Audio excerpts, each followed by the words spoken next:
వైకాపాకి ఎలాంటి సిద్ధాంతాలు భావజాలాలు లేవు. కేవలం మా నాన్న సీఎం కాబట్టి నేను కూడా సీఎం కావాలి అనే జగన్ ఆశ నుండి పుట్టిందే వైకాపా. స్పష్టమైన విధానాలు లేనివారే వ్యక్తిగత విమర్శలకు దిగుతారు. అందుకే నాడు లోకేష్ ని, అచ్చెన్నాయుడిని, నేడు ముఖ్యమంత్రి చంద్రబాబుని వైకాపా బాడీ షేమింగ్ చేస్తుంది. పులివెందుల ఎమ్మెల్యే జగన్ ముఖ్యమంత్రి చంద్రబాబుపై చేసిన వ్యాఖ్యలకు కేంద్ర మంత్రి పెమ్మసాని చంద్రశేఖర్ దిమ్మ తిరిగే కౌంటర్ ఇచ్చారు. ఆ నాయకుల్ని కించపరిస్తే మేము కూడా నేను బాడీ షేమింగ్ చేయాలంటే ఒకే ఒక్క మాటతో నిన్ను చంపేయగలను, కానీ నాకు సంస్కారం అట్టుంది కాబట్టి నేను నిన్ను మాట్లాడాలని చెప్పి తెలియజేసుకుంటూ, మీరు రాజకీయాలు పాలసీలపై విమర్శలు చేస్తే మేము సమాధానం చెబుతాం. అంతేగాని బాడీ షేమింగ్ కి దిగారు అంటే మేము కూడా బాడీ షేమింగ్ కి దిగాల్సి వస్తుంది. కావాలంటే జగన్ ని ఒకే ఒక్క మాటతో చంపేయగలం, కానీ మాకు సంస్కారం అడ్డొస్తుంది అని పెమ్మసాని అన్నారు.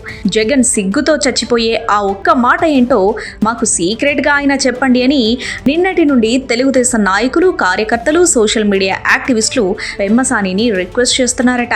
ఈ రాజకీయం ఇలా సాగుతుంటే పేకాటలో జోకర్ గా, సర్కస్ లో బఫూన్లా అంబటి రాంబాబు సీన్ లోకి వచ్చారు. చదువు, సంస్కారం, స్థాయి, జనాధారణ సమస్యలను పరిష్కరించే నేర్పు, ఈ 5 లక్షణాల్లో పెమ్మసాని కాలి గోటికి కూడా అంబటి సరిపోడు. అలాంటి అంబటి పెమ్మసానికి కౌంటర్ ఇస్తుంటే డిక్కీ బలిసిన కోడి చికెన్ షాప్ ముందు తొడగొట్టింది అనే సినిమా డైలాగ్ గుర్తుకు రాక మానదు. పెమ్మసానికి మంచి క్రేజ్ ఉంది కాబట్టి ఆయన్ని విమర్శిస్తే అను కూడా హైలైట్ అవ్వచ్చు అనే అంబటి ఆశపడుతున్నాడు తప్ప అంబటికి కూడా పెమ్మసాని స్థాయి తెలుసు అని అంటున్నారు గుంటూరు వాసులు. బ్యాలెట్ తో కొడితే అమెరికాలో పడతావు అంటూ పెమ్మసానిపై అంబటి కామెంట్ చేస్తే గుంటూరు ప్రజలు దాన్ని గుడ్ జోక్ అని ఎంజాయ్ చేస్తున్నారు తప్ప అంబటిని ఎవరూ సీరియస్ గా తీసుకోవడం లేదట.